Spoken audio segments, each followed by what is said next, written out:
another glorious day, my tea sippers, and you know what time it is. I hope you have all of your comfort together because it's time to dish tea. And you're dishing tea, darlings, with Big Meat.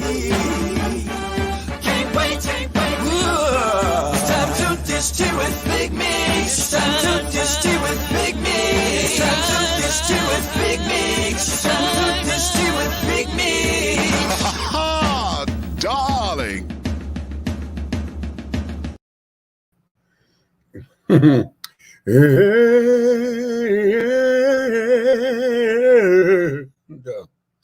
hello, hello, hello, hello, hello, hello, hello, hello, hello, hello, hello, hello. Hello, hello, hello, hello, hello, hello, hello, hello, hello, hello, hello, hello, hello, hello, hello, hello, hello, hello.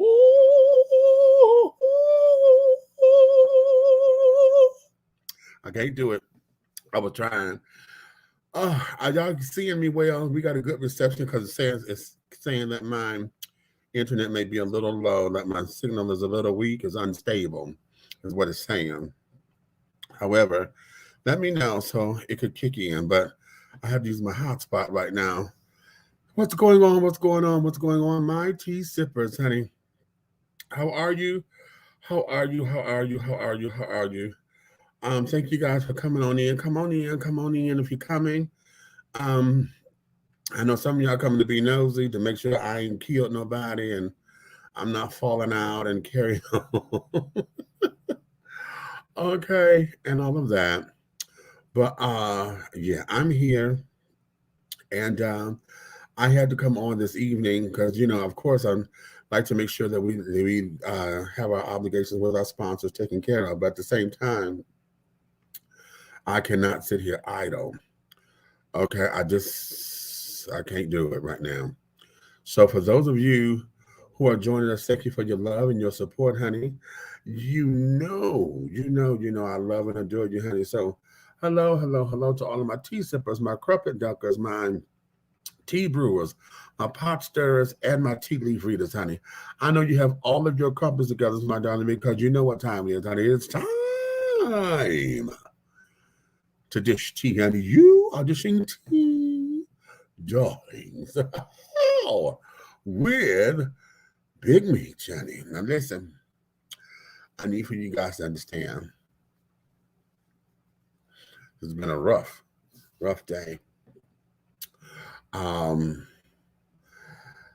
I came into town last week Saturday, hey Vet, what's going on, love?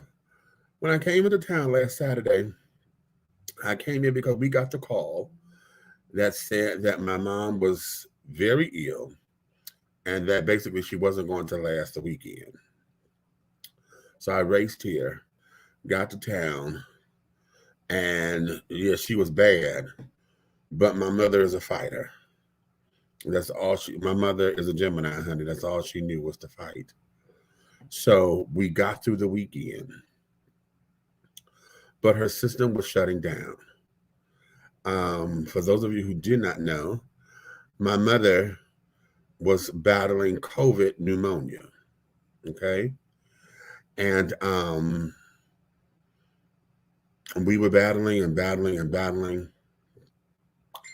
And they were telling us that the virus itself had damaged her lungs. And that's why she wasn't able to breathe. Okay, so they had to put her on the ventilator. When they put her on a ventilator, that there was when the problems really started. Okay, because now they had to induce her into heavy sedation, or better yet, a coma. And they had to treat her. So the machines are doing all the work. Okay. It got to a point where they had to tell us that the machines are doing everything. Okay. And so we had to make a directive because they kept increasing the dosage of the medicine. in order to keep her sustained. She wasn't able to do that on her own. And in that, her body was going to start shutting down. So they told us that in the event that she goes into cardiac arrest, do they want us to resuscitate? And at that point, we told them no, because what you're telling us is her systems are already shutting down. To resuscitate her only would be for selfish reasons. That's to keep her here. And right now, the machines are doing everything. That's not my mother. That's a machine. Okay.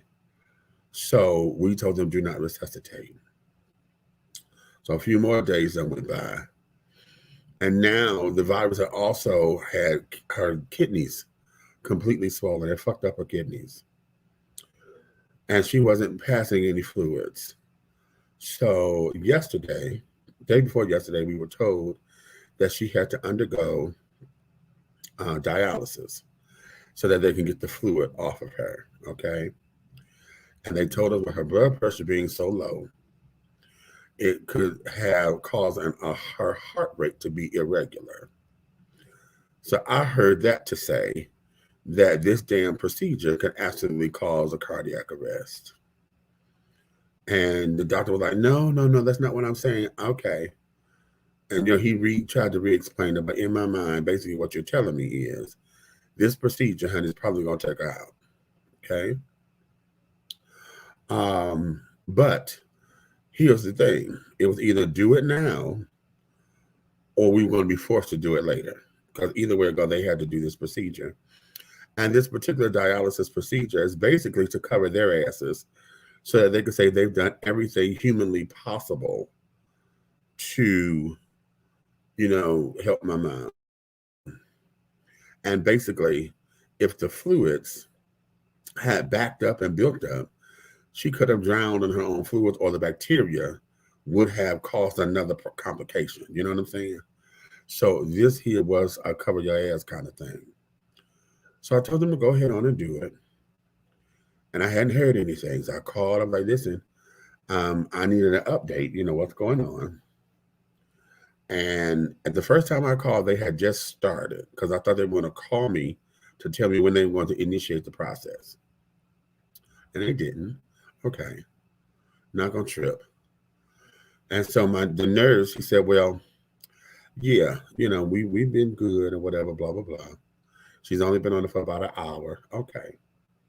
Dialysis usually takes 4 to 6 hours or maybe longer, depending on what it has to do. So I called again about 10:20 last night. And the nurse was cleaning mom up. We cleaned her up and carried on. She said, okay, I'll give you an update. Call me back in about 15, 20 minutes. Okay. But then I said, well, they cleaning her up. I said, okay, never mind. I'll wait till in the morning and call, right? Because if they clean her up, that means she got through it. I get a call at 5:35 this morning. And at 5:35 this morning, that's when the overnight nurse, Michelle, was telling me this ain't looking good. She's declining. Her blood pressure is still dropping. And we keep upping the medicine, but it's still not working. She said the doctors got to come and do their rounds, and maybe things will change. That was at 5:35. I got a call at 8:30. The doctors then told me that, the same thing, we're not having any favorable results. And then the doctor told me, basically, the medicine that we're using is the only thing that's sustaining her blood pressure. And if we continue, eventually, we're going to overload her sockets. I said, yeah, if you're trying to keep her blood pressure down, but you keep increasing the medicine, eventually her veins are going to collapse. He said, yeah. I said, don't do that to her. Just take her off the medicine. Just take her off. Okay. Then he says, well, we can try to schedule a Zoom call so that you guys can see her. I said, don't do that. I said, you can't guarantee that she's going to make it by the time y'all put this call together. Don't do that. Man, hold on. Okay, there go my camera. See this thing? I can't stay in this Wi-Fi here. So he said, well, okay. And then now today, my best friend, his fiance passed. So today was his funeral. And y'all know my best friend is my everything, right? UB is my everything. So I had to come and be here for my Brista. I said, girl, now you know I'm coming. In fact, I was so early, I beat them day after day of funeral home. Because I needed my sister to see me when she walked in that door. Okay. And she didn't recognize me because we got the mask on and shit, and she didn't recognize me right away because she's there with the family and carrying on.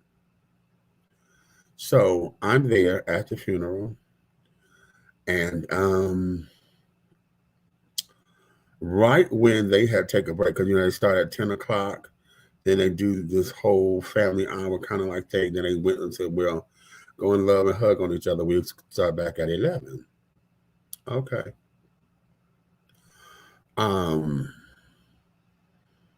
That's when I got my call. And the call came in at 10:57 for them to tell me that my mom left this planet at 10:50 this morning.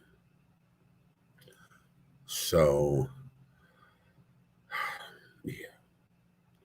So, of course, I'm at a funeral here with my Brista.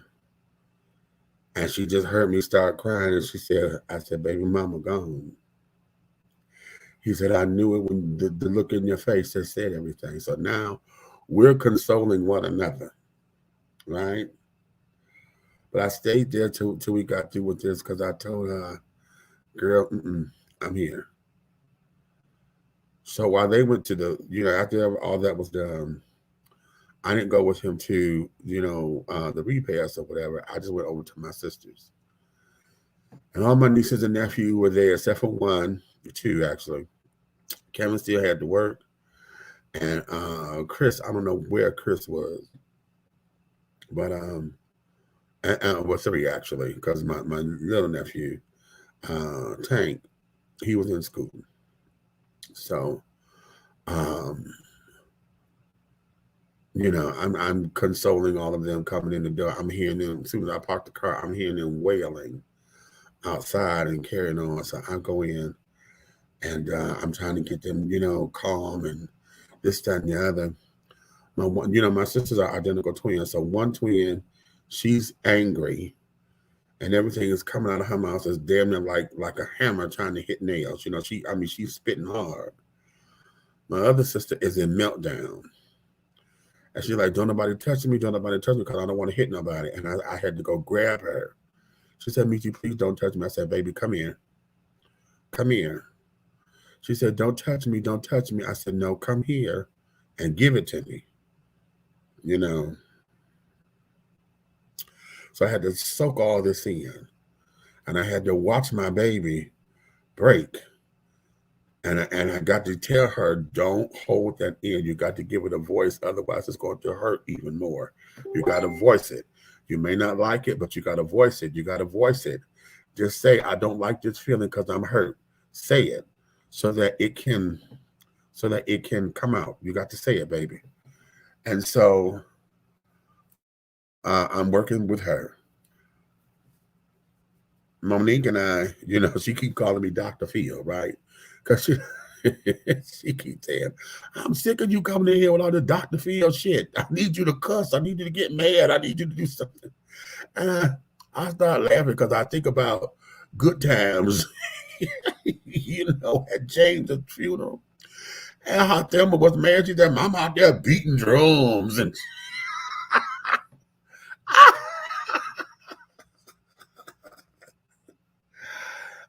I think about that. So that's what kept me cackling. I'm like, girl, you Dr. Phil shit. I need Medea. I don't need no goddamn Dr. Phil.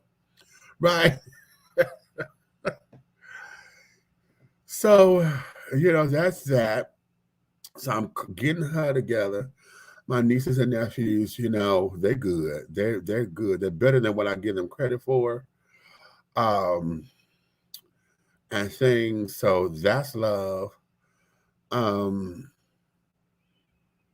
and you know, so now we're trying to get all this together. For those of y'all who've been asking if y'all can help or whatever, I'm sure if y'all have seen the GoFundMe, a friend of mine had put up a GoFundMe on my behalf, you know, and I thank him for it. It was a little premature because at the time that he put up, my mother had not passed yet. We were waiting for all this to take place. And those of you who've already donated, I thank you. Those of you who can't donate but want to, I thank you. Those of you who just simply don't want to because you don't know me like that, that's cool too, baby. I'm not mad at you. I'm not asking you to do something that you don't want to do. You know what I'm saying? Um, um, just that know that if you've seen the GoFundMe, it's real. And yeah, because what happened, my mother didn't have any insurance. Now, here's the thing, because it kind of pissed me off, right? Because I'm like, I didn't want to be one of them families to where here we go. You got to do a goddamn GoFundMe because we got to bury somebody, right? I did not want to do that. However, my mother's policy had one, but it lapsed because they had some financial problems at one point. And when you know, when you're trying to cut a budget, that's the first thing usually you cut is the insurance and think you're going to pick it back up. But when she was trying to pick it back up, nobody would insure her because of her health issues. So, and I wish she had told me that because I never knew this. I'm like, Mama, girl, okay.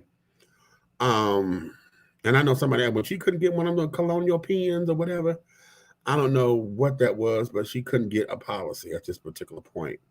So right now, if you've seen it, we're trying to raise $5,000 because she wants to be cremated, and we're doing a service because it was COVID. None of us could go upstairs and see her, so we not had our goodbyes. We weren't able to touch her, weren't able to love on her, weren't able to let her hear our voices and be like, Mama. You know, so you know, when folks are in that state, they can hear you. They can hear you. And if they come out of it, you hear it all the time. When they come out of it, they tell you, baby, I heard you. They tell you that all the time. So we wasn't able to do that. And we wasn't able to touch her. And I'm trying not to break because I think that's the part that's hurting me most is that we wasn't able. We weren't able. Okay, we just wasn't able. And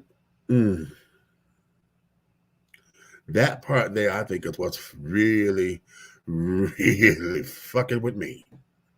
Okay. Yeah, I feel like Indomie. What's my Indomie song? I'm tired of you fucking with me. Y'all gonna go look that up, Miss Indomie, honey. Indomie. That's my song. But I think that's the part that really gets me most. You can never prepare for these kinds of things. And I'm 51. And honey, all of my life has been my mama. So I don't know my life without my mama. You know, so I guess, you know, the first half I was with her, the next half I'm on my own kind of thing. And wow. So really and truthfully, in my immediate family, I have just become the elder because I'm the firstborn. And so I have just become the elder of my immediate family. Uh, so that's where we are. And many of you are probably asking, what the hell are you on here for? Why would you come on here and think that this is still fresh? And it's because I need to be me. Okay. I need to continue because one of the things my mother always told us is that Monday through Fridays are business days. It's Friday and I got to take care of my business today. On here. To celebrate my mama and to do what she taught me to do. Okay? Miss Esther Lorraine, y'all know she's been She's been a part of the show without even being here. You know, she called in once or twice. But my mama has been a part of here. And y'all known her simply because I say Miss Essie Lorraine, honey. So, yeah. Okay. So, I never thought that we would be here. I never thought we would be here. You know, not for some time. Not for some time. But y'all may have heard me say this once before, but I'm going to say it again. In 1983, when we were here, we didn't know we were here because all I know is my mother had a very bad asthma attack. And we didn't have a phone at the time, so I had to go wake up neighbors to use their phone. And I remember the old couple across the street. I said, I'm so sorry, but could you please call 911? Please call 911. My mother is ill. And so they did. But when they got there, the ambulance didn't have any oxygen on the truck. So when my mother got to the hospital, she had an asthmatic seizure. And she was dead on arrival. But they intubated her and they brought her back. Right? At that time, she said she had one of those out-of-body experiences and she went to the light and she saw her dad. And she said her dad told her, come on, baby, come and go with me. It's okay, just come on. And she said, Daddy, I can't go with you right now because you never got a chance to see your grandbabies and I want to see mine. So that was in 83. In 97, we got the call. Somebody need to come down here right now. Again, another one of those. This is near life. You know, we're at the end. They're calling us to come down to the hospital. I'm 27 this time. The first time I was 13, and why 13 is significant because my mother lost her dad when she was 13. So, 1997, they called us and was like, somebody get down here, and I'm drunk because I'm out hanging with UB and all that. You know, the House of Divinity was up and running at that time. So I'm hanging, and we were on our way back to the store to get some liquor. And as I was walking back to the store, I kept saying, they're trying to tell me I'm losing my mama, I'm losing my mama. And I just stopped and I just sat down in the middle of the street and I just started crying. I was like, I can't do this. I can't do this, Jesus. I can't do this. And you said, you know the God that you serve and you know the power of God. And you know your mama knows God. And He not going to let her go out like that. So it was at that time where I prayed, Lord, let my mother have her wish. And that there is to see her grandbabies. I said, but can we make it more than just see them?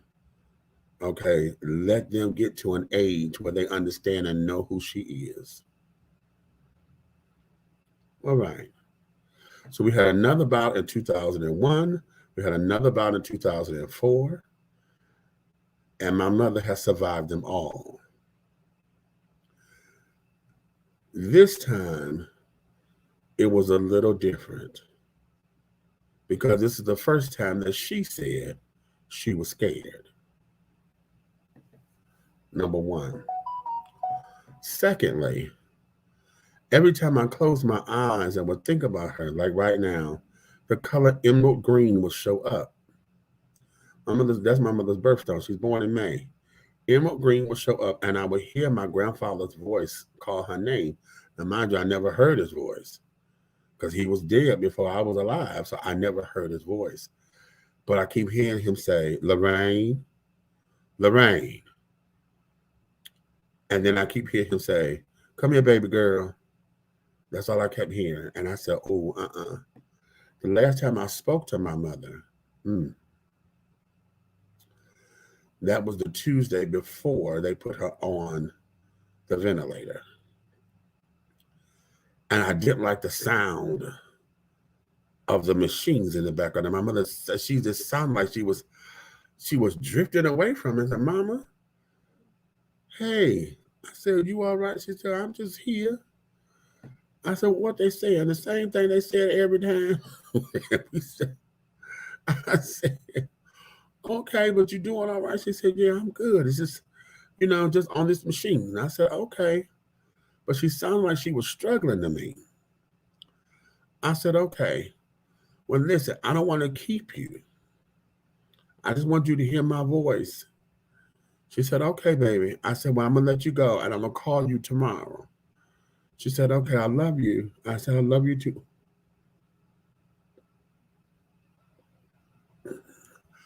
I said, "I love you too, Mama." And that was the last time that I talked to my mother. But I tell folks, my mother's 71. The prayer of her seeing her grandbabies, God answered. The prayer of her seeing them and being in their life to the point they understand who she is, God answered.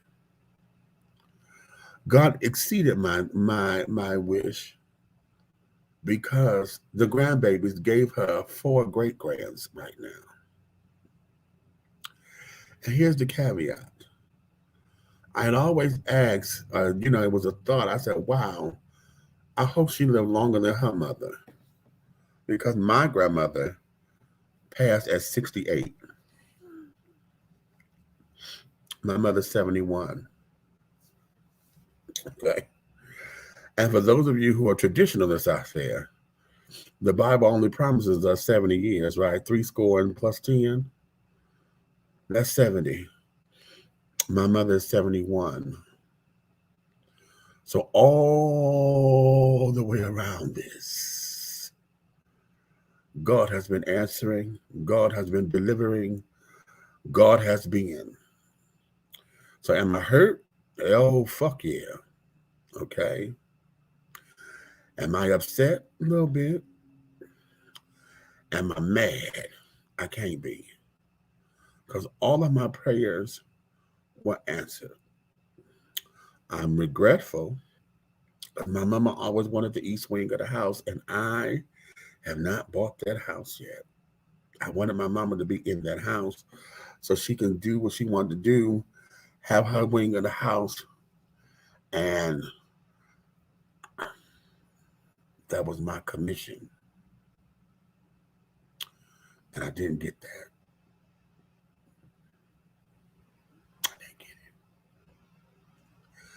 I didn't get it. But I know I made her proud. I know I've made her proud. She told me that on several occasions with my work and the things that I've done, how I represented our family. So that there is why I'm here. I have to celebrate her because it's a business day and I got to take care of my business. And we've got to do this thing, yeah? So these little tears right now are just to pacify me because I have to absorb my family.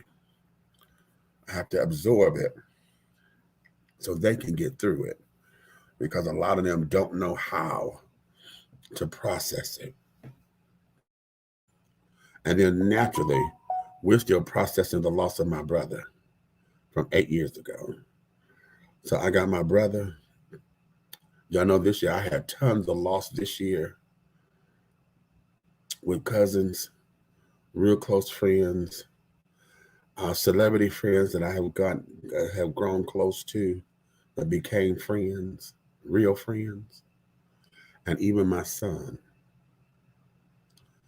So it's been a minute, All I do know is that when we get through all of this, either I'm going to need some real party time because a bitch has got to. I got to get this off me because I said last night. I wonder if Atlas ever asked God to hold the world because he need a break. His shoulders needed a break.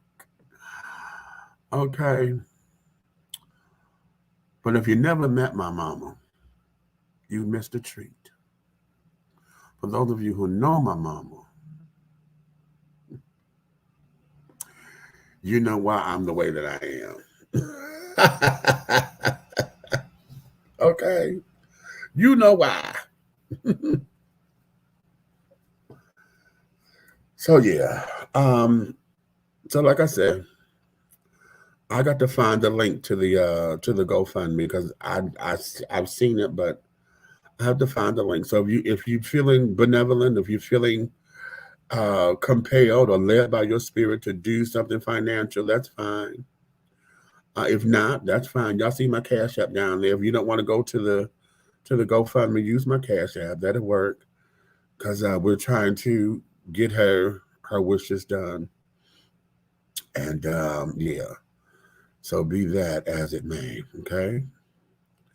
So I hope that answers y'all question as to why we're here tonight.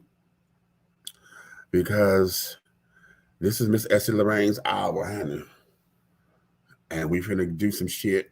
And I'm finna talk some real big shit like I do. Okay. And we finna call it grace. So, having said all that, let me bring my co-host up in here. Miss Auntie, been down here in the wings. And we're gonna get started. I don't want to go to a commercial break. I'm gonna bring her up in here. Because what we're gonna do is we're gonna do this. I want to start with the Colin Kaepernick thing because I think that's gonna be the hot one. Hey guys, Hey baby, did you like the game? we lost. Did we lose? Of course we did. So, and you know I was down there. Y'all know I'm a big baby, so I've been down there wailing while he's talking, cause you know tonight was the opening game of the Skyhawks. Y'all know my brother. He made sure the season tickets for the Skyhawks. So we go, and I'm down there. We're getting something to eat and to drink. And I see the guy come out rolling the towels. What y'all don't understand is, see, it's one thing when a dream play and we all hype and everything, but those is women's. He ain't looking at them. But when the boys play, Wait, all was he my ever husband said, was my husband playing I don't think so. I seen a whole bunch of 24? people I didn't recognize. Really? The I got squad to go looks to. very I got to go different. look at that. The squad looks very different. So, you know, you guys know that we are close. So, and anybody, I'm sorry, you guys in the car club group chat, I just can't talk in there for my brother. I just have to talk directly to him. So if y'all wondering why I've been MIA, because I've been talking directly to him. I didn't want to, you know, it's just different because he knows exactly, he's feeling what I'm just still not over yet. Mm, You know mm. what I'm saying? Because of everything you just said, being the eldest now of the immediate family, now I'm the elder. So I'm taking I'm on there. stuff from my brother. You know, my brother is away for life, and my mom was the one who did all the stuff. Right. And I thought I was going to have an attitude with like talking to my brother and stuff, but now I look forward to it. I look Right. forward to talking to him. I'm having video visits with him. He's talking to the kids. He's been away for like 20 years, so he don't know none of the technology. You know, so I'm Right. turning into Right. mom and all of that. So that stuff, you guys, is just hard. When I came out the game and I saw the link, I started to call you and cuss your ass out. I started to call you and cuss you out. But before I could get it off my lips, I said, nope, I know exactly why he's doing it. And even though I'm feeling how I'm feeling, I'm going in the show too. So back to what I was saying, when the whole last season of the Skyhawks, every time they would come out, Meech would be like, and y'all can ask Red too, Meech would be like, I want one of them towels. I want a game towel. I want a game towel. So when we seen the guy come out with the towel, I said, cool. oh, we gonna get Uncle Meech this towel today. If can't nothing else comfort him, we gonna make sure he always know we think about him. I called one of them babies over there. I said, hey, come here. I said, listen, I need one of them towels. My friend I said, that's my best friend. He got season tickets. He can't be here. His mother just passed away. And I need one of them towels for him. He came back. He said, he went to talk to somebody. I see them talking to the white man to come out the locker room. I seen him come back over there. He said, what's your friend name again? I said, Demetrius Taylor. His name is on the outside of this building. Then that's when your friend came back over here. You know, I know who he is. So he came over. He said, where's Meech? And I said, well, his mother passed today. He said, oh, my God. He said, I'll be right back. He went over there. He came back. He came back with his towel, y'all. My towel. Baby, let me tell you something. There's one thing that you guys have to know about, like me, Meech, and Red. It's so funny because it's more the sentimental things. You know what I'm saying? Right. It's not the $1 million gift. It's the things that you know that they really want. Like that one time, in my mind, that one time, it was a long time ago, y'all, right? Well, about 2 years now, Meech.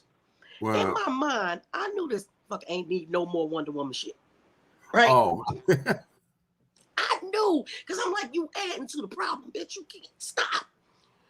But I couldn't leave the shit in the damn store because I knew it was a Wonder Woman piece that he didn't have. Those kind of things mean stuff. When it was COVID and it was my damn birthday, I couldn't go nowhere. I couldn't do nothing. You know who showed up at my damn door? That one with some goddamn chocolate and some coolers. He had a sweet tooth. Knowing you don't drink, that's all you have. Knowing I don't drink, but I drunk one of them and I fucked them cupcakes up.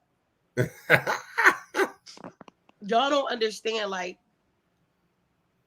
Meech is always being everything for everybody.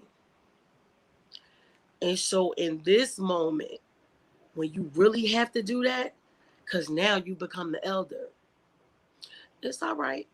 You know, we talked about those little funds or whatever.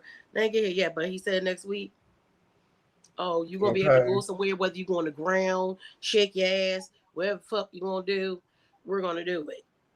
Because all the things that you were saying, like, y'all, we talk about how when we say we three the hard way, the way shit happens to us, it happens to all of us in the same manner. And that shit is just weird. I didn't get to say goodbye to my mom. But the last time I physically saw her was a month before that on my birthday. And that was the time when I looked at Keisha as we were leaving and she said, Mom, what's wrong? This is the first time in my life I ever felt sorry for my mom. She said, why you feel sorry for grandma? I said, I can look at her eyes and tell she's lonely. Right. And like Meech was going up there for something else at first already. That wasn't the plan. Like when my mom died, that wasn't the plan. I was supposed to be going up there so me and her could play bingo. Right. Right. So not being able to say bye, I mean, we do, but not physically. That shit hurt. Yeah. It hurts. It really hurts. And then now you got to be everything for everybody all over again.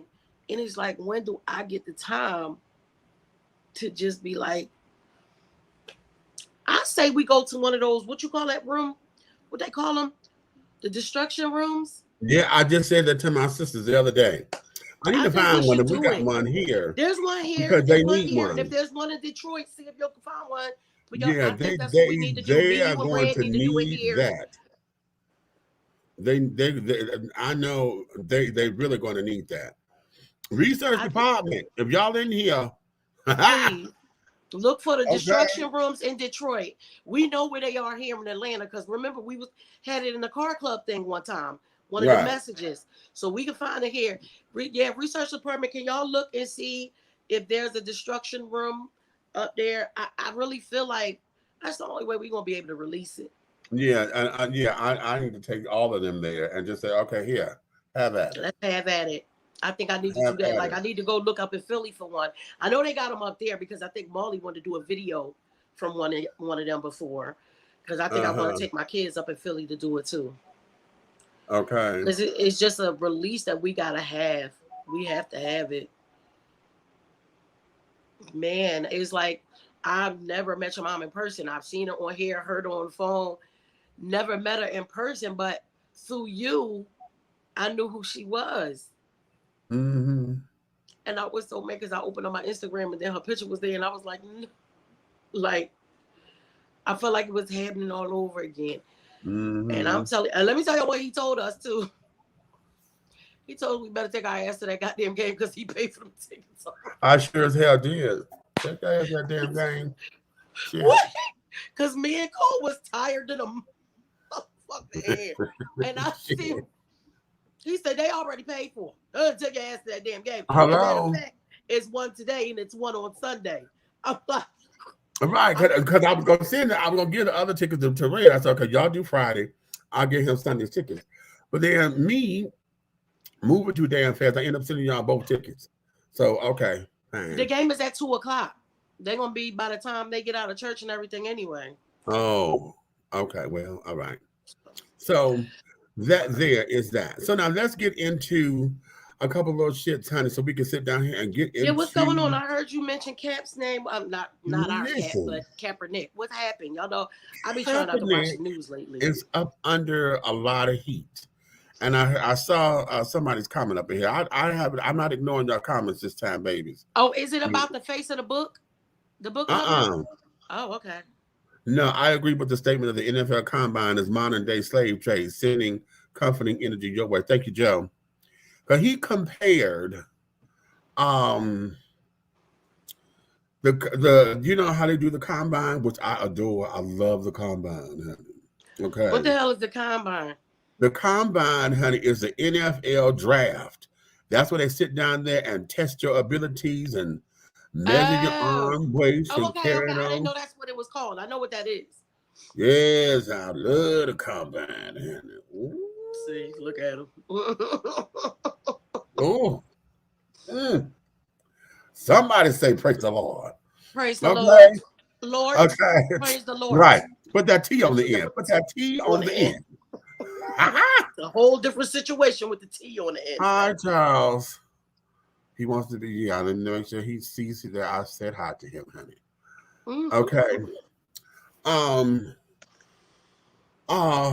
What he says, and I forget where this is, but he's getting a lot of grief because he feels as though the onset of it, you know, he says that when NFL are going out after players, he said it's just like the American slave trade on the auction block. When they put them up on the block. Because they measure you for this, they measure you for that.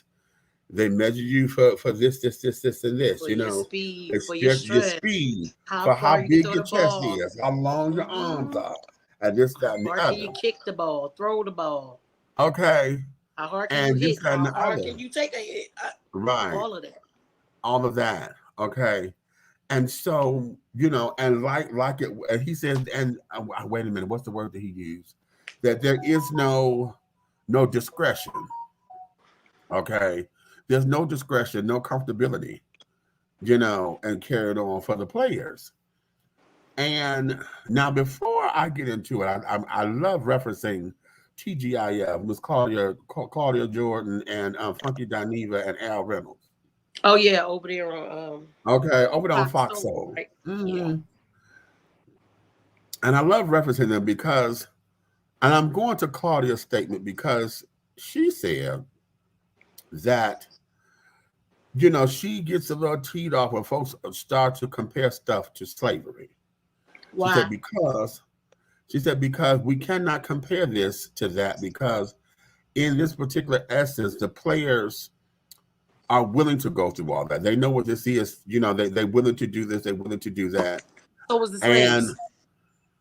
And that they wasn't forced to do it, and that, of course, they get a paycheck on top of it. You know, she said, and because this is a sport about agility and carrying on, and this is a business, of course, you're going to have to go for the best in the business. So you're going to have to measure this and measure that. And on that note, how she was trying to compare that, I'm like, okay.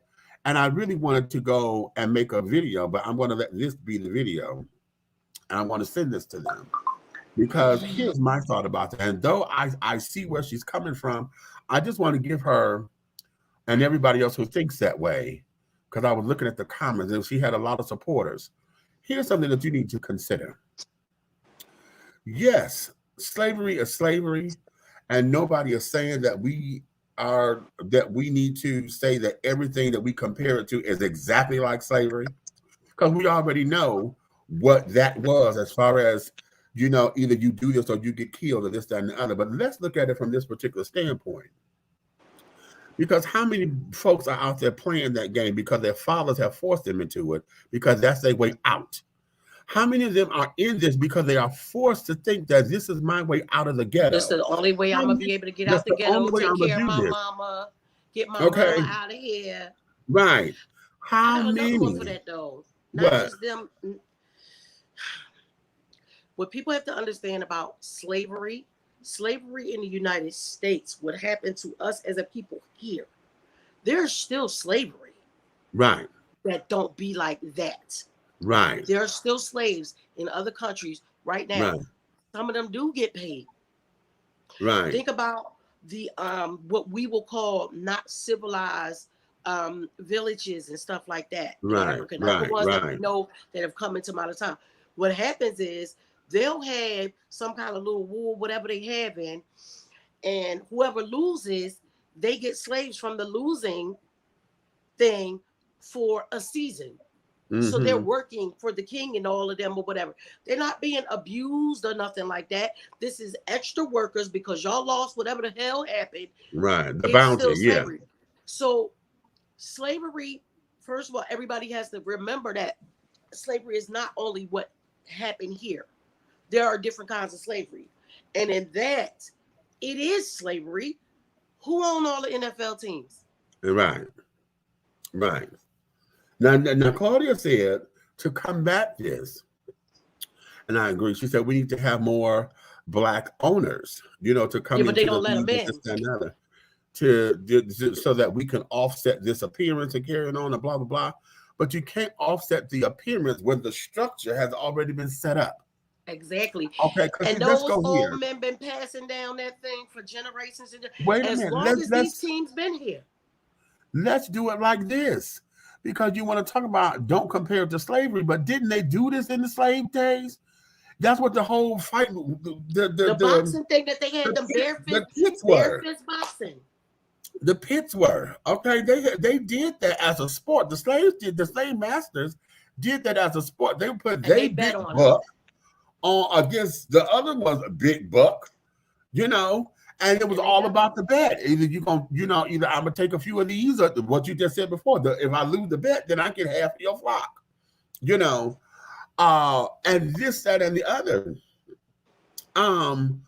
So this here is Whitmore Lake, Michigan. Okay, thanks, baby. That's a ways up from Detroit, but yeah, we can find that. Okay. But that there is where the structure of a lot of this comes from. Okay. And then let's look at it from this particular perspective too. When football was first started and they didn't let Black folks on the team, folks who were sitting up there playing football wasn't chosen like this. It was, the way they played, it was if you had an interest in the sport. Then it became how fast can you run? How strong are you and this, that, and the other. You know what I'm saying? That became different. But now, when you have agility markers, to where, yes, what does that look like? You have all these Black men sitting up here in these Speedos. They ain't naked. They got on Speedos. No underwear. They got on Speedos. Now, I don't understand that. I'm like, why do you have them in these Speedos knowing they got junk and they junk is everywhere, honey? Now, if that ain't soft porn for you know what it is. If that ain't soft porn for you anyway, okay? Now, they need a cup. Why not a cup or something to hold, to protect them? But if you're doing all of that, why have we not, gotten into, let's expand this? You know what I'm saying? What is that we're looking for? And then here's the other thing what did she say? it was something that she said that struck me, because my answer to it was, no, you have to understand this sport, honey, is about divide and conquer. Because the whole idea of this game is to take the other player out. Why do you think they go hitting so goddamn hard? Why do you think they be trying to go for them legs? If you got the fastest runner, break his goddamn legs. Break his legs. Some of them We'll are take the taught fine. that. We'll take the penalty. Yeah. Take his ass Or out stop of here. that motherfucker. Right. And so if that there becomes the mentality, then again, what I just say, when it came down, that's not a fair fight. When it came down to the brutes in the boxing circles and carrying on, the same thing that we did, that we were talking about as far as the slaves and stuff, it's the same shit. Now, the semantics are a little bit different, because when you talk about, you know, the brutality and carrying on that slavery brought, now, yeah, a lot of the sports and stuff aren't that brutal, but they are brutal, because that there is the mentality. Take them out. I mean, hell, look at basketball. Basketball sitting there take you to take the hit. Basketball. Shit, I was screaming it at the game tonight. It's all right. Get that foul. Just get his ass out of here. Yes. Okay. It'll be So all right. in that regard, that there, we cannot say that the similarities are not there. We don't need to go tit for tat. Hey, well, another one too. See, people think about, like we said, you think about slavery from when it happened back then. Now, the slavery is to fuck up your money, because now you don't have no choice but to pay us. Right. Right? Right. No choice but to pay us. But look what happened when Cap started standing up Right. for what he believed in. What happened? Thank you, Charles. Thank you. You made it possible for him not to be able to get on. You've alienated him. Right. Because what he did had nothing to do, hey lady, had nothing to do with the way he played the game. Right. Okay. So that's still part of modern day slavery. Oh, you don't do what I want, so we're gonna make sure you can't have what you want. Okay, that part. That I'm part. gonna take your money, because you know Right. you can't put us back in the regular slavery where we ain't getting no money. Right. But you know this is like a modern day slavery. So now I'm gonna take everything, try to take everything you got, thinking that he wasn't gonna get no support, no kind of way. Right. And I know they motherfucking Right. asses was mad as shit when Nike put him on the goddamn campaign. How about that? He was off the team. How about that? Now, you know what? I'm going to tell you, I was watching The View the other day, and whoever this damn woman was, she come from one of those sports shows or whatever. Oh, God. And she kind of pissed me off. What'd she say? Because she said that, okay, yeah, Kaepernick, if he was winning Super Bowls, he would be playing by now. Okay. And then she went on to say that basically these are antics that he's doing to get paid. Because he took a knee or whatever, that set him up to get paid. So now this stuff that he's doing is just basically for him to get, you know, it has created a vehicle for him. Girl, bye. And I'm like, Miss Thing, wait a minute. If somebody took your livelihood from you, and now you got to reinvent yourself because now you went Ain't you supposed to find another way to get some money? Ain't you supposed to sit down? What am I supposed to sit down here and go for food stamps and carrying on? So y'all could talk about me, talking about I'm a bum and this, that, and the other. He found a way to make it lucrative. His message, the message ain't changed, is that now folks are paying him for it. When y'all thought he couldn't get endorsements, he got endorsements to say the same shit. You know what that just made me think of? Remember the last Chappelle thing, the one that everybody having a heart attack about, when he said, when you want to ask me who the hell I am, he said, I'm the motherfucker that got off the bus and walked away from, what was it, 500 million, 50 million, whatever. Right, and 50 walked. million. Mm-hmm. Right. You understand what I'm saying? It's that, like Cap did the same thing. Like, you thought that I wasn't going to be able to do nothing else. And the people over at whatever network that was when Chappelle was on there, they probably thought he wasn't going to be able to do nothing else. Okay. Right. How about that? Like Football is, to me, is I say, because they publicly discipline black players while coddling the white players. Okay. Just like everything else. With that. It's the I truth. can't fuck with Oh that. yeah, I can't I fuck with don't feel that. like I need to cuss you out today. You speaking the truth. Okay, that's because she's from Minnesota. Oh, is that what it was? Okay. Okay, right. Okay. They blackballed him, and instead of giving him a shot again, they are hiring back players who have done worse things than him. Now, ain't that the gospel? Now, that's truth right there. That's true. But And wait, y'all know because I'm gonna follow you sports. can come up with so many different scenarios. You got the white players and stuff who wife abusers and all kinds of stuff, then all kind of shit. But you put Michael Vick ass in jail because his pit bulls was fighting. Okay. It's always a more severe punishment for the black players, black athletes, black actors, any celebrity of any status. Every time there's something that happened, there are their white counterparts who do way worse than what Way you condemning worse. them for, and you do not do. You have no. It was, they get that thing where they was just having a bad day or blah blah. Blah. What the fuck? Right. Right. Pookie said they was about to get her on The View, but she made it though. Junior, when Whoopi hiked up, she said, "Oh, wait a minute, honey." Baby, y'all Yeah. already know when she readjusts that seat.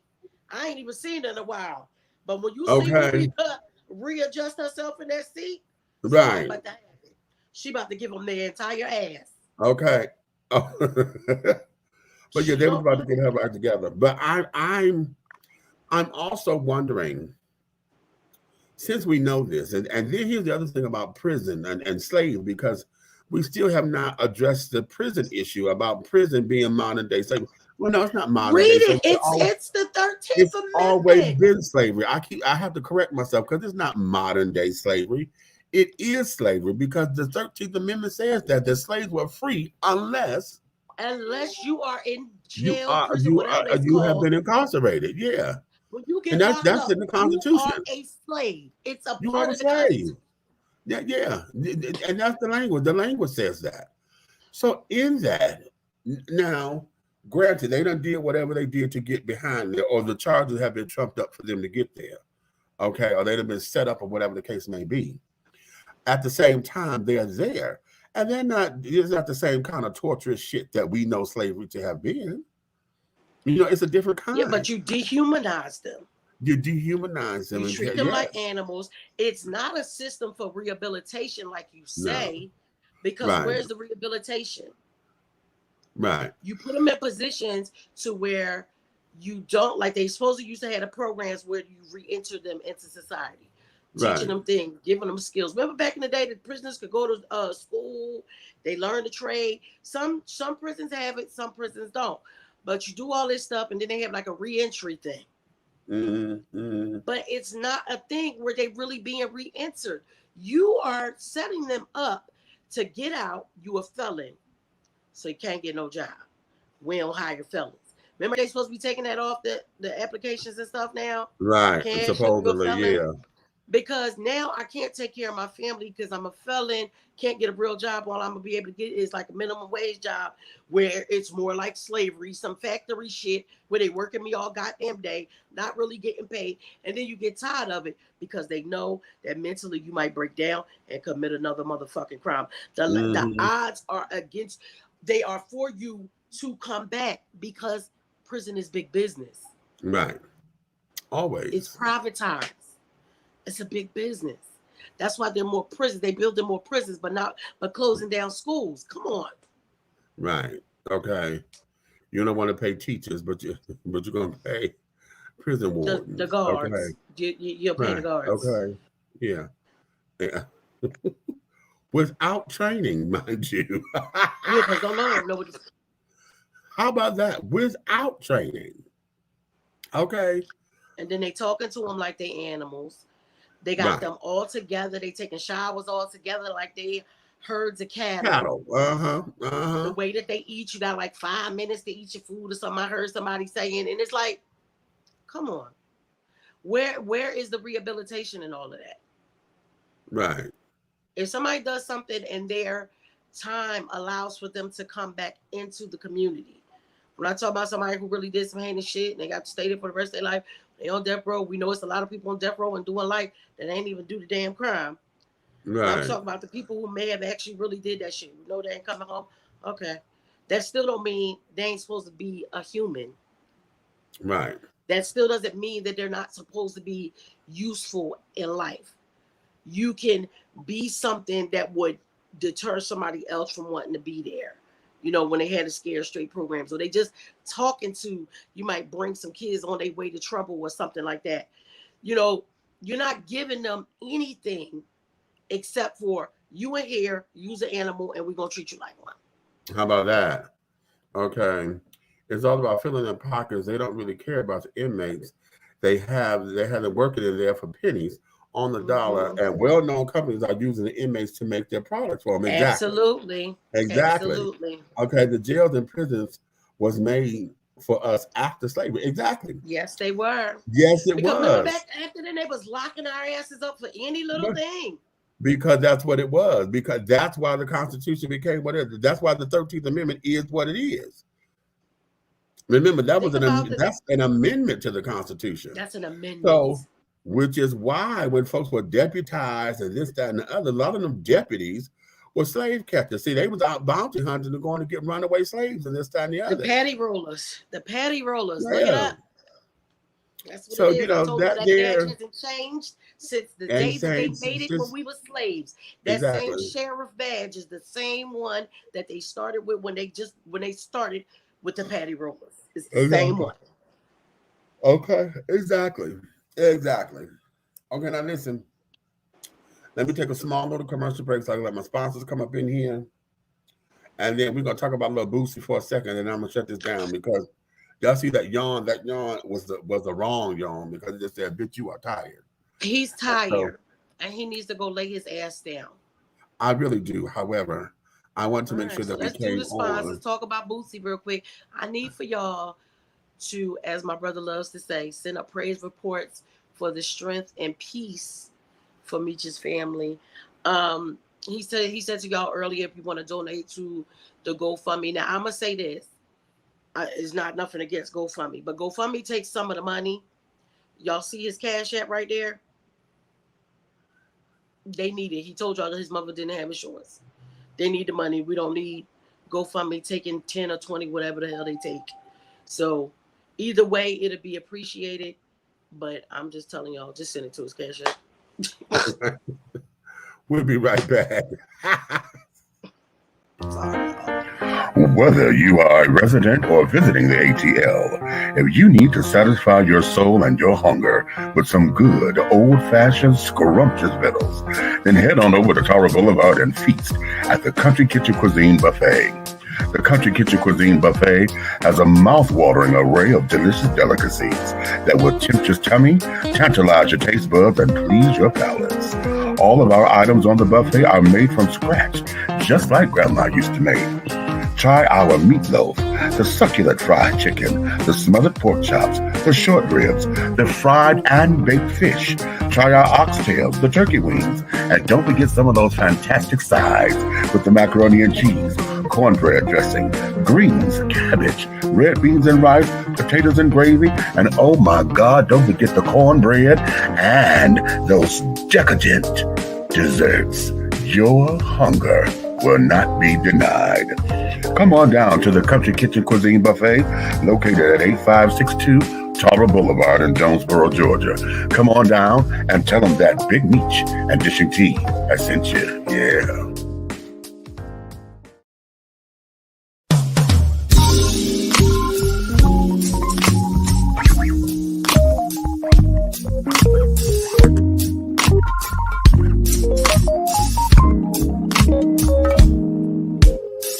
When I'm walking down the street, people are looking at me.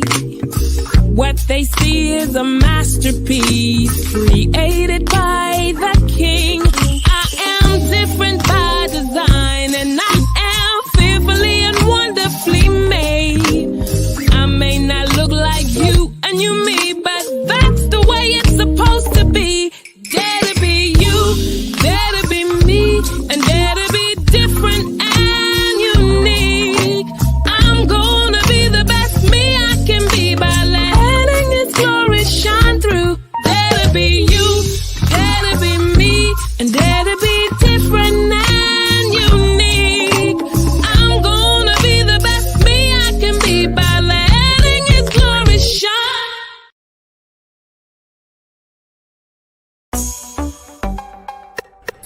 Hey, you want to be a part of God's plan? Look at this angel. That's right, the shine, the sheen. You can only get that at Royal Extensions. Hit us up at Royal Extensions, www.royalextensionsdesigner.com or IG Royal Extensions 20. If you want to have the same thing as God's plan, you get it right here at Royal Extensions.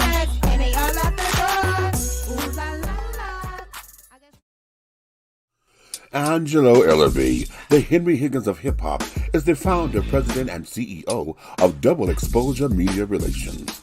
Double Exposure Media Relations is a full-service public relations, marketing, and artist development firm specializing in publicity, photography, artist promotion and artist development, makeup artistry, event production, and EPK development. Celebrating over 45 years in the industry, Angelo believes that a culture that does not take care of nor respect its artists is a culture that leaves nothing behind to appreciate. Let Angelo help you make dollars and cents of the entertainment industry. Contact Double Exposure Media Relations at 201-224-6570. That's 201-224-6570.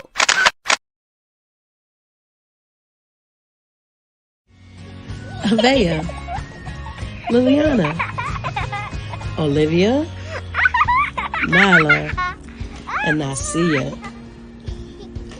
This is Alo Nana. Hey everyone, it is your girl Aunt Nikki, and I am here to tell you about my Alo Nana Creations collection. So let me tell you what this collection consists of right now. Right now we have all natural body butters, all natural rose water spray, and handcrafted crystals and beads jewelry. That means you can get necklaces, you can get bracelets, you can get waist beads, you can get anklets. You can choose from what we already have, or you can give me a call, hit your girl up, honey, and tell me exactly what it is that you think that you need, and I will create a piece especially for you. Okay, so I want y'all to get into this. Yes, I sit here and bead every last one, honey. I'm having such a good time doing it. If you guys didn't see in the beginning when I called out those names, honey, Avea, Liliana, Olivia, Nala, and Nasia, those are my granddaughters. That is where the name Alo Nana came from. We started with the body butters, then I went into the jewelry, and baby, I just added this rose water, honey, and I am telling you, it is amazing. Look at the ending credits to see where you can purchase you some, where you can order it.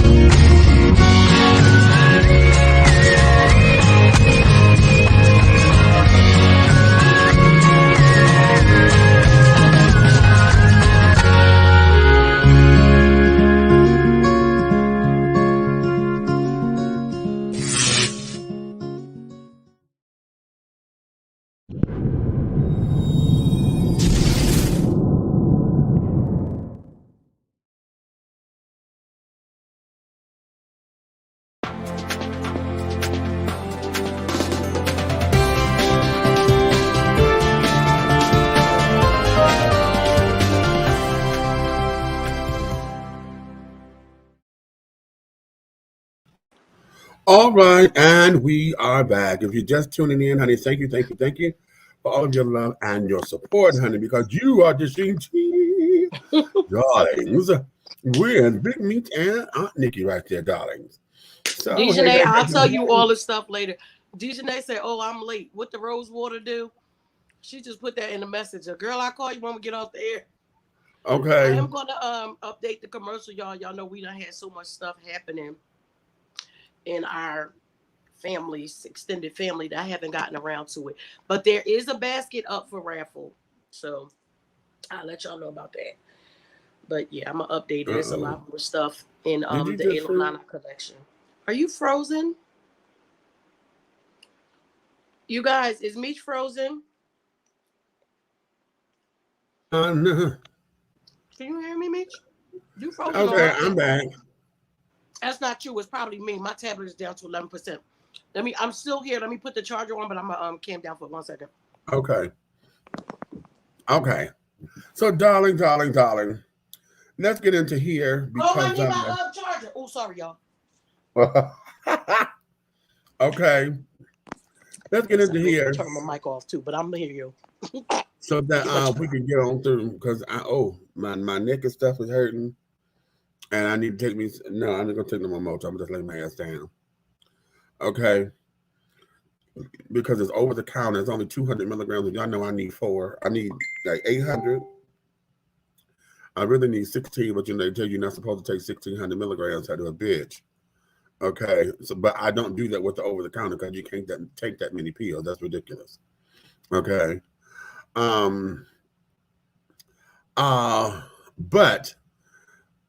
let's go into boosting. Okay. And have y'all heard the latest? Now y'all saw when Boosie went out after Lil Nas carried on, right? Y'all saw when Boosie went after Lil Nas. When Lil Nas chose, be like, okay, Boosie and I finna make a record together. We finna make a record. Lil Nas, whipped the fuck off. Okay. So now what happens? T.S. Madison goes on the Breakfast Club. Okay. Good luck for her. I've been waiting on her to get up there, right? She goes up there, and so she calls Boosie out. And asks, what the hell is wrong with you? What do you have against this child?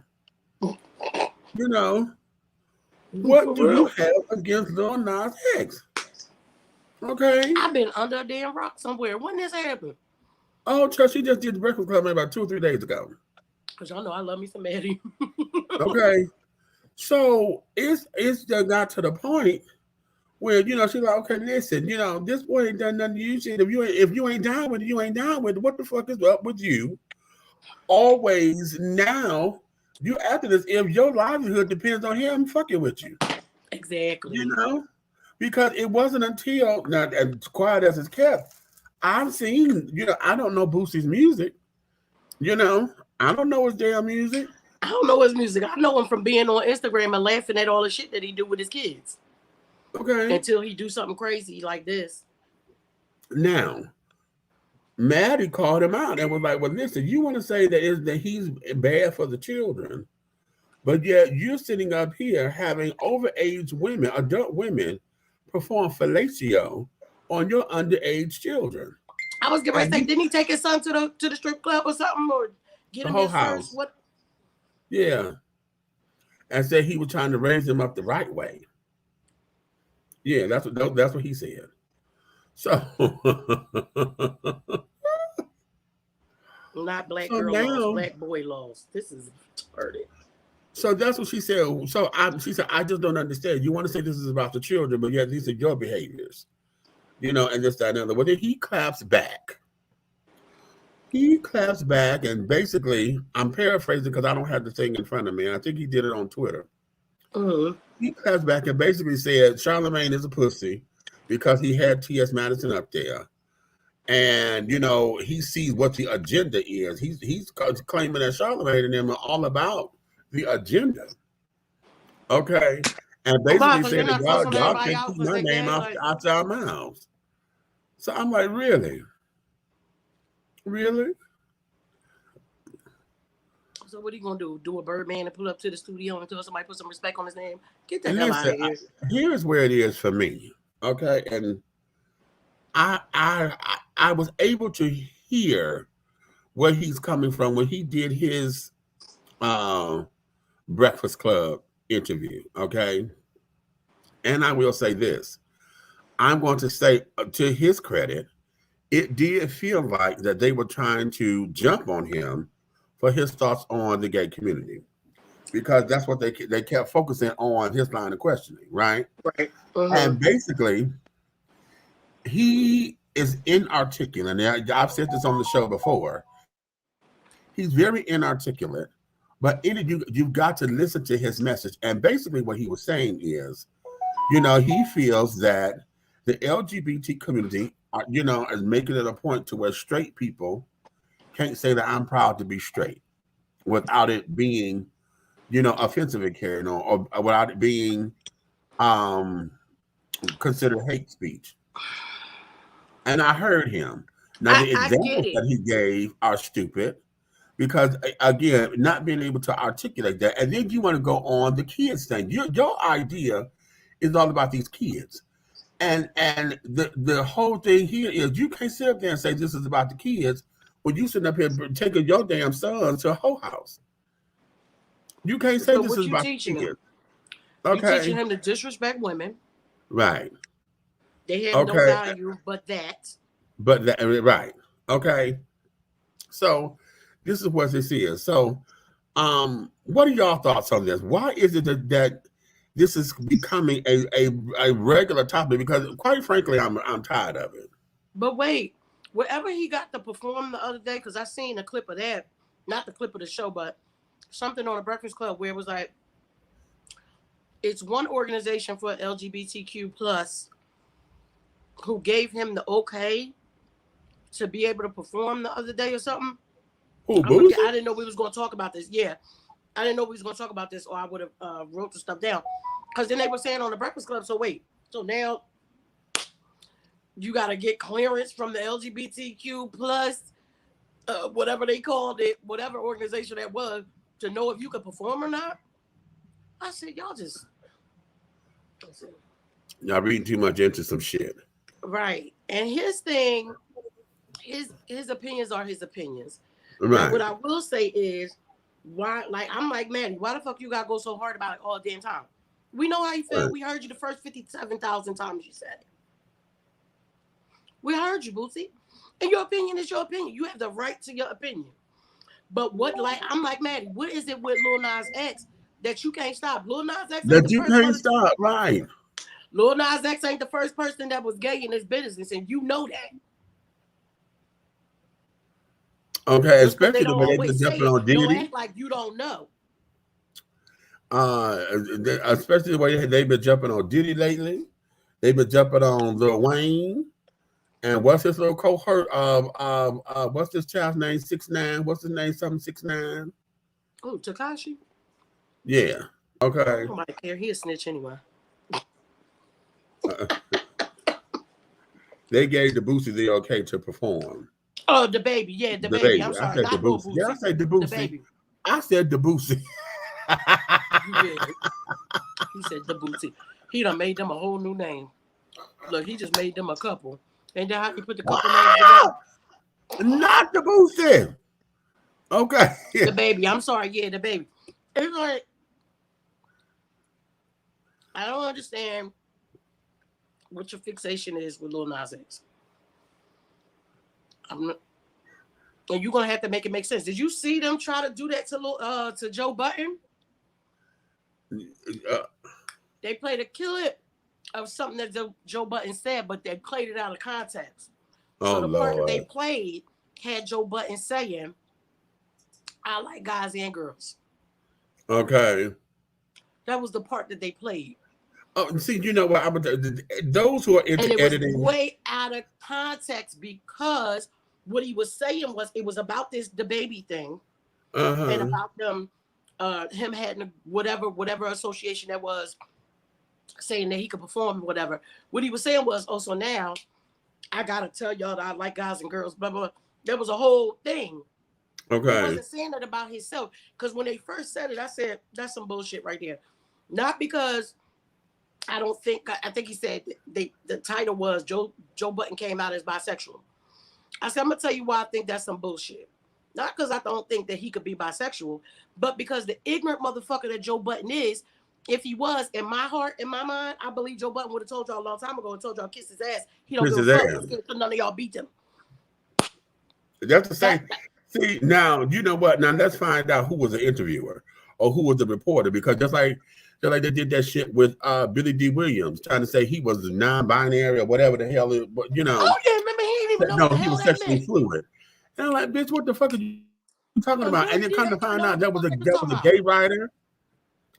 That was a gay writer that put that up there. I said, bitch, if you don't see, this is the kind of shit that ends up fucking up for everybody else because you want to put your spin on something. Angela Yee had played the clip, and you could tell that Charlamagne was mad because he said, well, if this was the whole clip, why did we even play the out of context clip first? Right. He was mad, and I felt that. Usually, I be Yeah. on Angela Yee's side because I be feeling like they be double teaming her sometimes. Yeah, they usually on her. But yeah. I like Charlamagne. I really do. I think sometimes he just straight up asshole, but I like it. Mm-hmm. But he was right when he said that. He said, why did we play the out of context one first? Right. You should have played the one in context and said, but now this is what everybody is playing, trying to make it seem like this is what he said. I was in total agreement to that. That, like you was about to say, that editing shit ain't no joke. We tell y'all that. We tell y'all, honey, if we want to manipulate an emotion, a thought, or whatever, we know how to edit something that's going to garner that. Okay. Now, one of the things is this, and let me make this perfectly clear. Real people who are about real issues. It's not about editing to persuade you. We're going to edit this. We're going to give you an edit to give you a full picture. The full story. We want to tell the story with what we say. To keep the story intact and to be integral with what it is that we're doing. Okay. And with the time limit that we are allotted. Right. We're not trying to be, or I told you that time, Meech, when my dumbass youngest child called Maury, talking about he wanted to go on Maury, and they called me and said, well, Mom, do you want to come on the show? I said, absolutely not. I have a degree in film, honey. I know what y'all do with editing. No, ma'am. But I passed the message along to him. Okay, she how about that? And said, okay, no, baby, no way, bitch. Okay, I see y'all show all the time. And please tell me why the hell everybody come on there, all they confessionals, everybody yelling. When I met Shaquisha, you can't say when I met Shaquisha, we did this and we did that. Why are you yelling? Right, like you're upset. Okay, people keep mentioning this gay agenda when there is none, and they just need to speak their truth and say they are homophobic. You know what? Hold on, Ro, because that there is what I used to say too.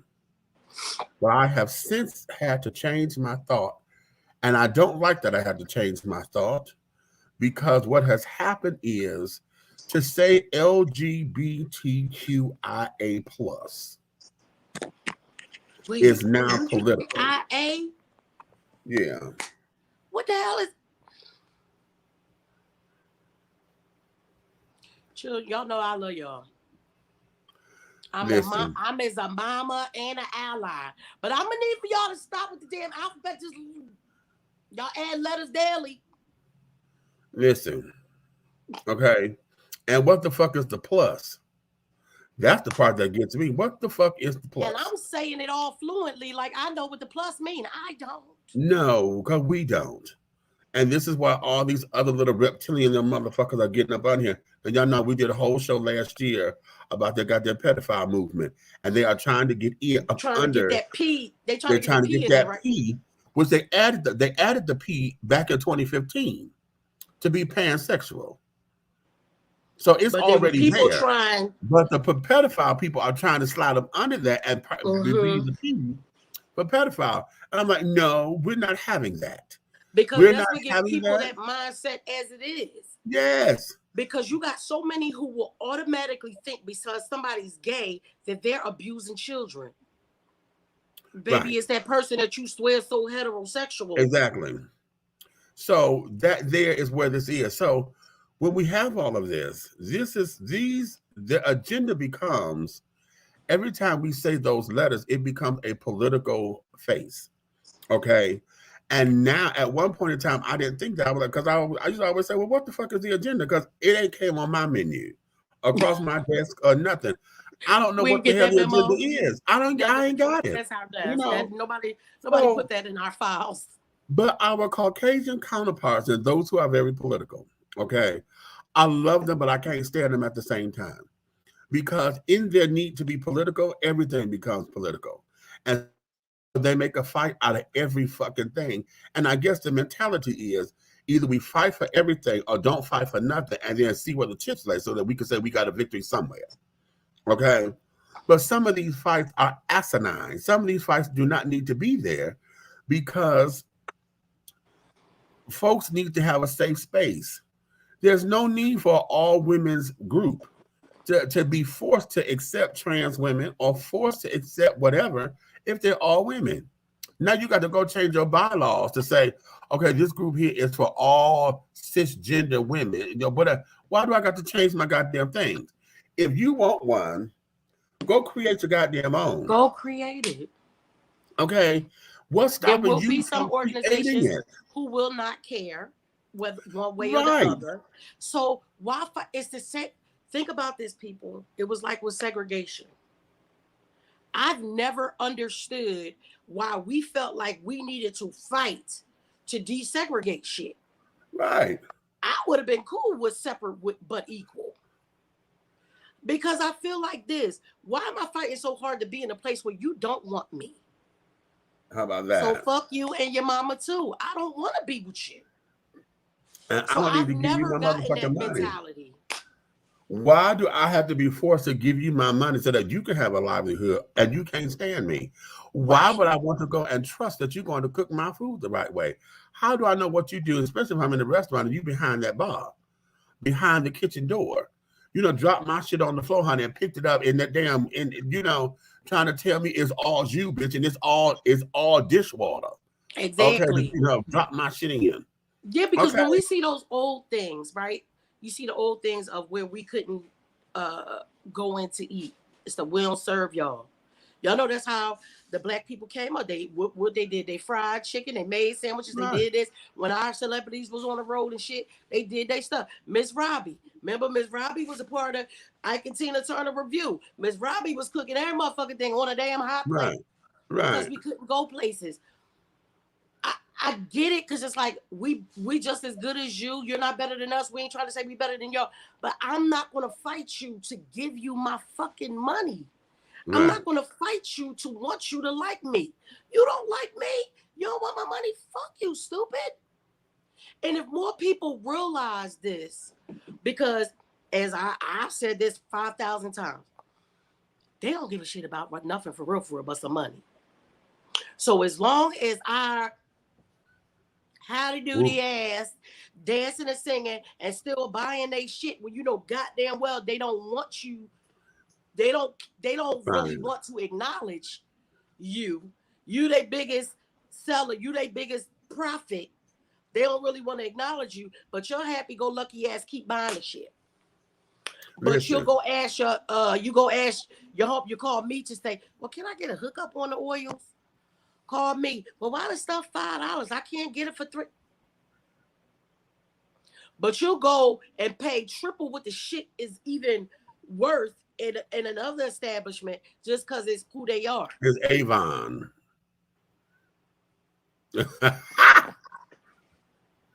Because it's Mary Kay. Right.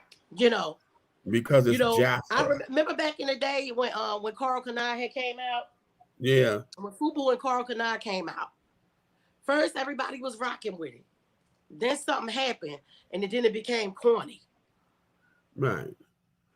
Because they cheapened the brand. See, you know what? I'm gonna tell you something about us that really fucks with my intelligence.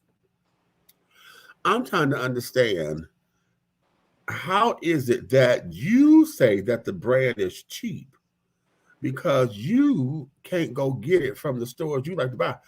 I thought that Shaq was the smartest man in the world when he had his brand of shoe in Payless. Mm-hmm. But see, that's the thing. You're so worried about what other people thinking about when somebody's trying to give you a quality thing at a lower price so that we can look good and not spend all that money. And not spend all that goddamn money. That's the mentality of it. But you don't want that, because if it didn't cost, if your sneakers wasn't $1,000. Right. If you ain't rocking no damn Jordans, you ain't rocking. Or not. And what's the other ones? The shit, the ones that everybody wear, they used to wear in Philly. Cole, what's the name of them damn sneakers Redman and them used to want? And they had them. Shit, I can't think of it. It's one of the designers. They about $600 and stuff. And I remember my mother saying, because my mother was that. She was the fashionista, and she thought she had to be the flyest bitch in the town. And I remember she said to me one time, why them kids ain't got no Gucci sneakers? I said, who kids? Right. Well, you had them. I ain't never asked for them though, did I? Right. Back in the day when I was a teenager, y'all, I thought I was cute. I ain't really even want to wear sneakers. I was already in my damn heels. So if you could get some sneakers, yes, they were Gucci sneakers, but it wasn't because I asked for them. My mother did that. I said, you want your grandkids to have Gucci sneakers? Go right ahead and get them off for them. Right. I'm not doing that. Right. When I taught my daughters how to shop, when they first got their first little paycheck, you know how they do the little summer job and they have little programs at the school. If you go do this on the weekends and they give you a little check for doing the stuff. The first place I took Keisha and Cole, that was when they were still all girly and stuff. I took their ass in Rainbow. Right? I said, this is what y'all do. Go to the clearance rack. Find you a few pair of jeans. Get all your little jeans and shit off the clearance rack. Right? Because you know they was in the little baggy thing at the time. To get everybody wearing. I said, and then you could spend a little bit more on your top. Don't buy no fucking $115 jeans and you gonna have your shirt covering your butt, because y'all know I ain't play that. You know, even though I moved away from the the practice of Islam, my virtues and shit stay the same. Right. You know what I'm saying? You're gonna cover that ass up. Boom. Cole got a little butt like me. She little, but I used to look like that too. Cover your ass up. So therefore, you spend a little bit on your jeans. You could spend a little bit more on your tops. This is what I used to tell my kids. Listen, y'all, it's 5 of y'all. I got $100 for each one of y'all for your sneakers. So you need to go to the store and find whatever you can find with $100. Cole would take her $100, go to the outlets and find a different pair of sneakers on every clearance rack. Puma, Nike, Adidas, whatever the sneakers they was wearing. She would go on the clearance rack and get like a $20 or $25 pair of sneakers. So she gonna come on with at least 4 pairs of sneakers, right? Keisha ass will take $100 and she takes the money that she makes and puts 50 with it because Keisha want Jordans no matter what. Molly and Redman was smaller at the time, so $100 probably could get they Jordans and stuff. That was fine. Timmy, you want to put your money with your Timmy was like, I can get me some little Airs, Nikes, and blah blah blah. You teach your kids how to be practical. I'm not saying you can't never have nothing nice, but there's a way to look like $1 million and only pay 20 for your whole damn outfit. How about that? Okay. Damon John is laughing all the way to the bank because even though they are not buying FUBU, he is still making money off the people because he owns a piece of the brands they are buying, like Coogee. Okay. And then what is he a part of? What you call that, Shark Tank or whatever? Yeah. That's him, right? Yeah. Okay. See, he ain't stupid. People go to him for advice. See. But like brands that you thought, I thought Beyonce's House of Darion collection, I loved it. And you could find it in like the stores in the mall and stuff like that. It wasn't too expensive. I loved the jeans. I loved a lot of the stuff that she had. I was so mad when they made it seem like it wasn't, because it didn't cost a lot. But look at everybody. Her Ivory Park shit is expensive as shit. All y'all want that. She tried to make her lines be affordable for us. Y'all turn your nose up at it. Right. I ain't even know Beyonce fanatic or nothing like that. I like her, but I'm not like, oh God, everything. I don't understand that about us. I don't either. And probably a lot of that comes from us wanting to have status and, all that kind of shit to say that we are somebody. You better recognize, bitch. And what gets me are the label whores and carrying on, honey. You got Prada shoe with a Gucci belt. That's what it was. The Prada sneakers. I'm glad you just said that. That's what I was trying to think of. The Prada sneakers. Molly, my key by surprise sneaker. What have you done that would even warrant me to want to buy you some Prada sneakers? Oops. Okay, that part. Okay. You ain't even did nothing that would make that be a special occasion. Like, I know you really want these. I'm gonna save my little couple coins, get him for his birthday or for Christmas. Oh, for Christmas, you ain't did shit to deserve that. Why would I buy you that? Redman got a goddamn job and he bought him himself. Bam. Okay. And that be that. So, put your lives together, black people. Let's do it. Okay. That's gonna be it for the day, Jack. Because y'all see, I'm playing with my neck. He needs to go lay down. I'm really I feeling knew that you stressed out needed to right come now. on the air. I told you I was gonna cut your ass out, but I knew I know. Yeah. what you needed. I need to So come on up in here so I can feel like I have some sense of normalcy. Tomorrow we have to go and sign the paperwork and find out what the cost is.